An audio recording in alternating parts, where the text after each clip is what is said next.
The Adventures of Pinocchio, Chapter 8. Geppetto makes Pinocchio a new pair of feet and sells his coat to buy him an ABC book. The marionette, as soon as his hunger was appeased, started to grumble and cry that he wanted a new pair of feet.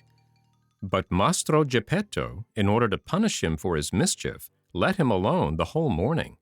After dinner he said to him, "Why should I make your feet over again? To see you run away from home once more?"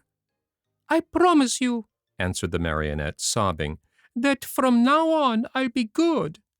"Boys always promise that when they want something," said Geppetto. "I promise to go to school every day, to study, and to succeed." "Boys always sing that song when they want their own will."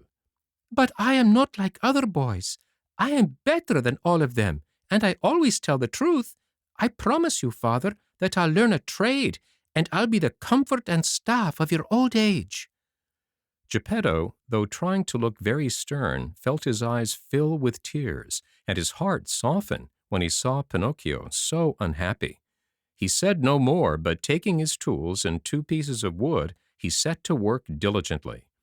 In less than an hour the feet were finished, 2 slender, nimble little feet, strong and quick, modeled as if by an artist's hands. "Close your eyes and sleep," Geppetto then said to the marionette.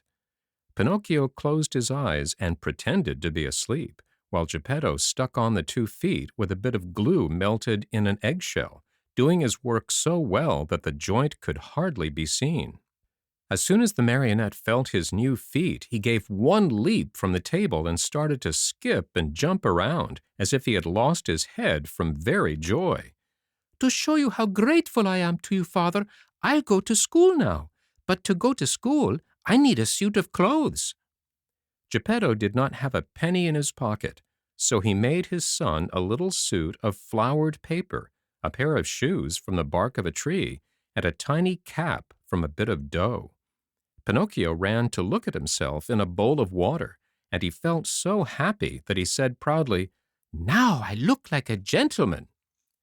"Truly," answered Geppetto, "but remember that fine clothes do not make the man unless they be neat and clean."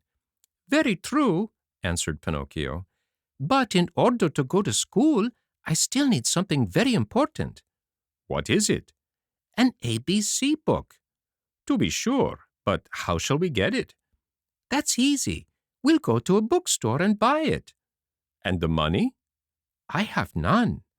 "Neither have I," said the old man sadly. Pinocchio, although a happy boy always, became sad and downcast at these words. When poverty shows itself, even mischievous boys understand what it means. "What does it matter after all?" cried Geppetto all at once as he jumped up from his chair. Putting on his old coat, full of darns and patches, he ran out of the house without another word. After a while he returned. In his hands he had the ABC book for his son, but the old coat was gone. The poor fellow was in his shirt sleeves, and the day was cold. "Where's your coat, Father?" "I have sold it." "Why did you sell your coat?" "It was too warm." Pinocchio understood the answer in a twinkling, and unable to restrain his tears, he jumped on his father's neck and kissed him over and over.